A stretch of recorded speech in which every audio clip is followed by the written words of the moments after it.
com relação à questão eu também sempre usei transporte público coletivo para falar de ônibus, né? E aí estava pensando assim também, o táxi é um transporte público no sentido não de quem opera aquilo, mas de quem... Assim, o carro, o automóvel particular, é privado. O táxi é um transporte público, mas ele não é coletivo, ele é individual. Né? O táxi é um transporte público individual, diferente de um táxi compartilhado, de uma lotação. E a bicicleta, ela é um transporte individual também, só que acho que com o advento dos sistemas de bicicletas compartilhadas, ela tem essa potencialidade de ser um transporte coletivo. E aí a gente entra nessa questão do ser público ou não. Eu entendo o que o Thiago falou, é uma questão um pouco de como a gente entende cada terminologia. Para mim, público significa o que é do governo. Então, o nosso transporte de ônibus hoje, não sei se ele é tão público assim, porque na verdade são companhias privadas que operam. Os ônibus são deles, eles que operam. Então ele só é organizado pela prefeitura, mas ele não é tão público assim. Ele já foi um dia quando existia a CMTC, os ônibus eram da prefeitura, etc. Essa discussão está muito em pauta hoje em dia, o MPL coloca isso também. E na verdade tem uma confusão aí, que é assim, essa questão que você falou, é público, mas é pago? Público não quer dizer de graça, público quer dizer que é de propriedade da prefeitura, portanto foi comprado por todos nós com os nossos impostos. Então você tem, por exemplo, áreas públicas que são fechadas. Você tem os museus da cidade que você pode pagar para acessar de repente. Você tem bibliotecas públicas que de noite fecham, elas não são livres, elas não são... Público não é só a praça é aberta a todo mundo entra a hora que quiser. O parque uma hora ele fecha. Dependendo do que é público, não é de acesso irrestrito e não é de graça. Então a gente tem acesso a serviços públicos pagando também. A gente tem acesso a energia elétrica, água e esgoto, pagando uma taxa para usar eles, por mais que eles sejam públicos. Assim como a gente tem também serviços coletivos privados. Por exemplo, quando você paga uma van para levar o seu filho na escola, você está rateando um transporte coletivo particular. Eu acho que, por isso que eu prefiro usar mais o coletivo individual do que o público e o privado, porque eu acho que, apesar de ter diferenças, elas são menos fortes do que a questão de ser coletivo. E quanto a ser público, eu também tenho um pouco o posicionamento parecido com o Marcos, que eu acho que a gente tem que fazer a conta, na verdade, conhecer um pouco mais assim, do orçamento em geral, porque o público sempre também é pago por todos e de que forma está sendo pago, né?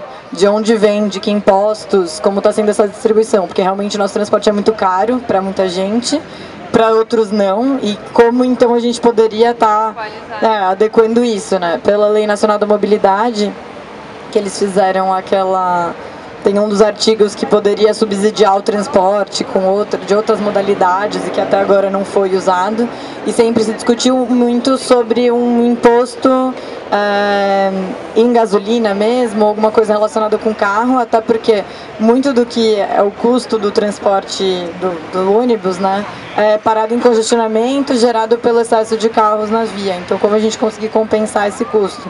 Então, acho que não necessariamente precisa ser um transporte de graça, mas precisa ver como que está sendo pago esse transporte com o orçamento público.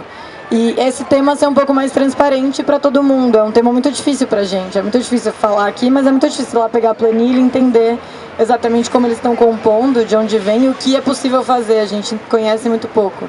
Então isso ser mais fácil para a população, até para a gente poder opinar um pouco mais se a gente realmente queria um transporte gratuito que depois vai ter outras taxas e outros impostos que vão pagar esse, ou como a gente quer equalizar esse custo.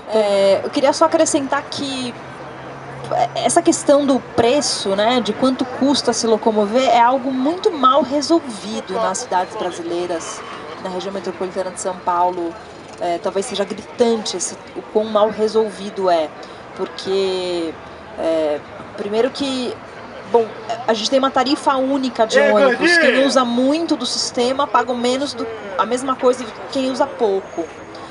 Mas não seria justo a gente resolver esse problema como é nas cidades europeias, por exemplo, em que os deslocamentos que são mais curtos são mais baratos do que os mais longos, porque os deslocamentos mais longos são feitos justamente porque tem menos dinheiro. Então não dá pra gente equilibrar essa conta desse jeito, nesse momento em que a cidade está deformada, em que as pessoas estão morando longe de onde elas trabalham. E aí a gente entra pensando no movimento passe livre, na reivindicação de transporte coletivo, público, de graça, talvez isso fosse um fator para espraiar ainda mais a cidade, porque se eu vou pagar o mesmo preço para me locomover até o centro e posso comprar meu terreno num lugar mais barato, mais distante do centro, talvez isso pudesse ter um efeito reverso ao que a gente está chamando de mobilidade, que é o acesso à cidade, é o acesso às oportunidades. Mas o que é fato é que tem uma conta muito cara da quantidade de carros circulando na cidade e de um monte de externalidades que esses carros todos trazem para a cidade, porque a cidade fica poluída, tem um problema sério de saúde pública, porque eles ocupam espaço demais, porque a infraestrutura per capita é cara demais. E essa conta não é paga por quem anda de carro, né? Essa conta é dividida entre o resto de todas as pessoas e todo mundo paga essa conta.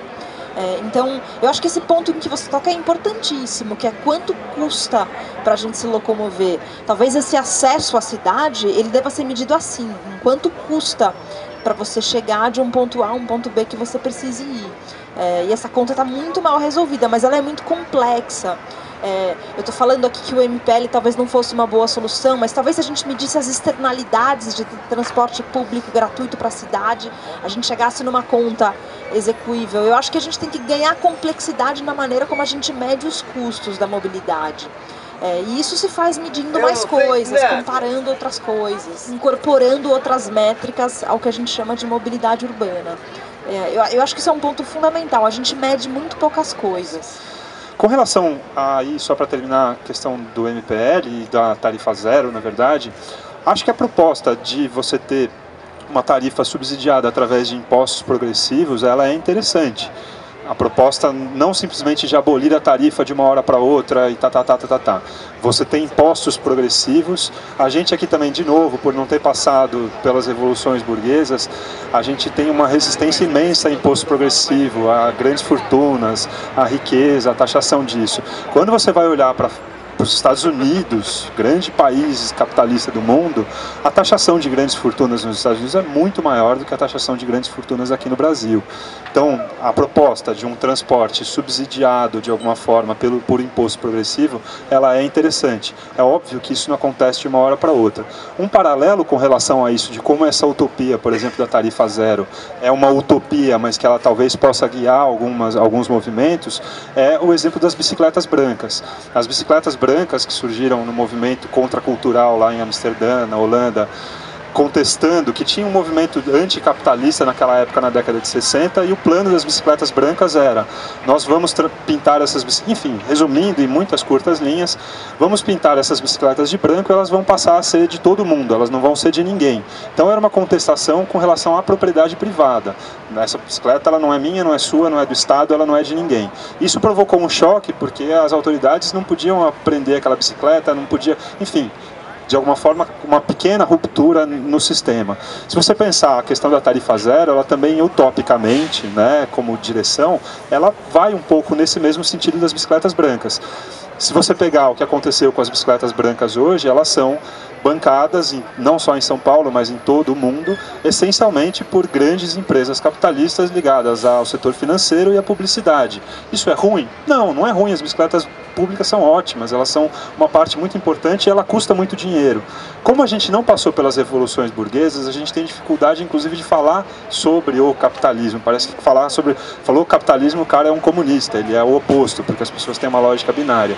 Então acho que essa utopia da tarifa zero, ela é uma utopia que pode movimentar alguma estrutura mais interessante de transporte, porque a estrutura de transporte que a gente tem, ela realmente é extremamente desigual.